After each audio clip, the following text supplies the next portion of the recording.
In this video, we will talk about how to make leaves safe for isopods to eat.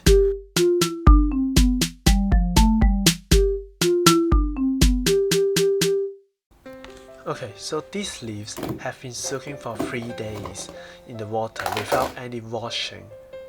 It's just picked straight from outside. You can see the water is so dirty.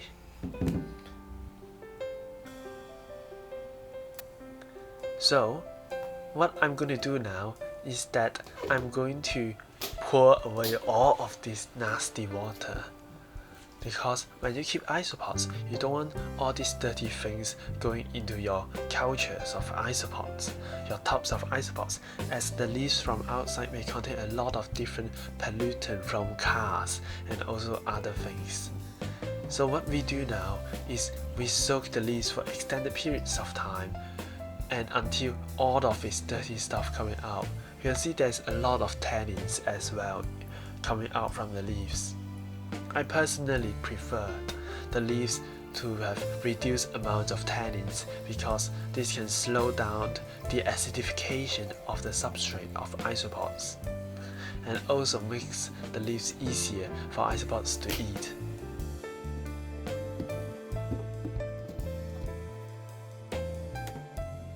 So you can soak different kind of materials such as tree branches and leaves for isopods. Sometimes you can soak some rotten log for isopod to consume as well because they are all cellulose and plant-based material. Soaking the leaves and also the botanicals can allow the initiation of decomposition and rotting of these materials. So when the leaves start to decompose, the isopod will be able to consume the leaves, soften leaves, and also the beneficial bacteria that can aid their digestion as well. And also all these bacteria are full of nutrition for the isopods to consume. So now we fill it up back with water. So the water you use doesn't really matter. You can use tap water.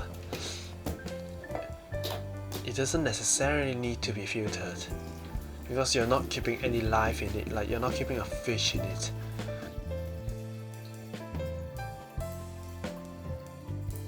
You have to use dechlorinated water for directly watering isopods.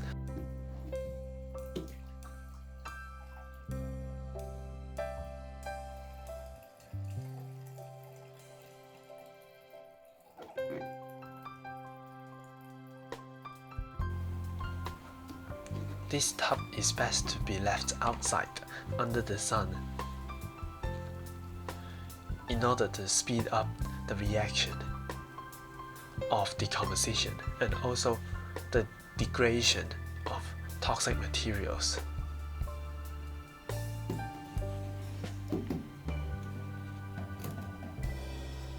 We will keep washing it until the water becomes clear. And then we will let it sit outside for 1 to 3 days. And then we will come back and rinse it again. So, the leaves have been soaking for another day. You can see that the water is very yellow. This is because there are more tannins and also pollutants being released from the leaf surface.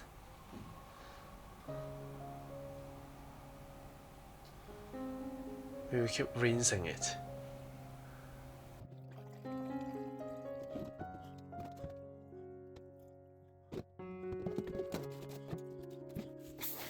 Please be careful not to soak the leaves for too long, such as like a whole 2 weeks. If you soak your leaves for more than 2 weeks, then your leaves will start to degrade to the point that it is inedible, like it has not enough nutritional value for the isopods. So you're basically wasting all your leaves.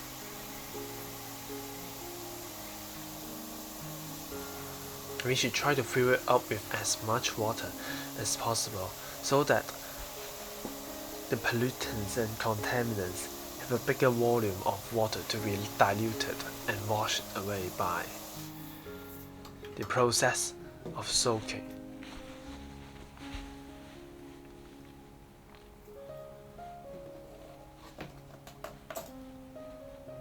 And then we will add in some accelerant to boost the speed of decomposition and also increase the activity of beneficial bacteria and fungi.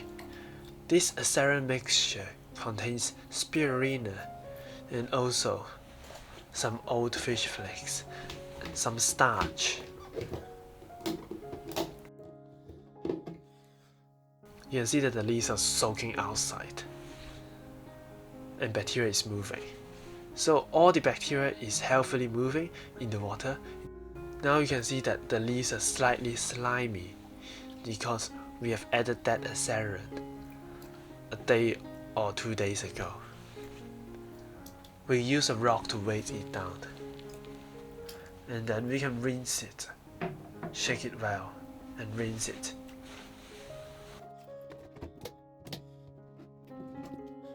We pour away the old water because we definitely don't want that old water. And then you can see that there's a lot of debris coming out. If you don't want to touch the leaves directly, you can always use a glove and tweezers. Make sure that your hand is clean before and after handling the leaves, as you do not want to transfer any grease from your hand to the leaves, as it may ruin the process. If you ever smell that your leaves gone foul and really bad, and not that just simply regular tannin and leaf smells, if it no longer have the earthy smell and it smells foul, acidic, rancid, you have to discard the leaves because your fermentation process has failed.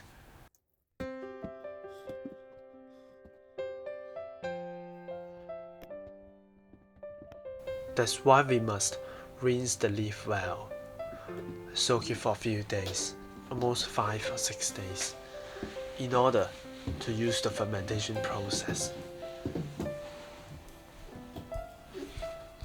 We do not straight up on the first day add the accelerant for the microbes, or else it will surely go foul. So now we fill up with water again to get a quick rinse of the leaves, and also try to knock off debris from the leaves as well, especially those particulate matters. And then now, finally, the leaves are usable. After almost a week of soaking, rinsing, the leaves are usable. We pick out the leaves one by one, trying to shake off as much water as possible, and we will dry the leaves. Cut in size. After drying, here you go, nice leaves, straight to feed isopods. This is the end of the video. Thank you for watching, and please subscribe and like the video in order to support my channel.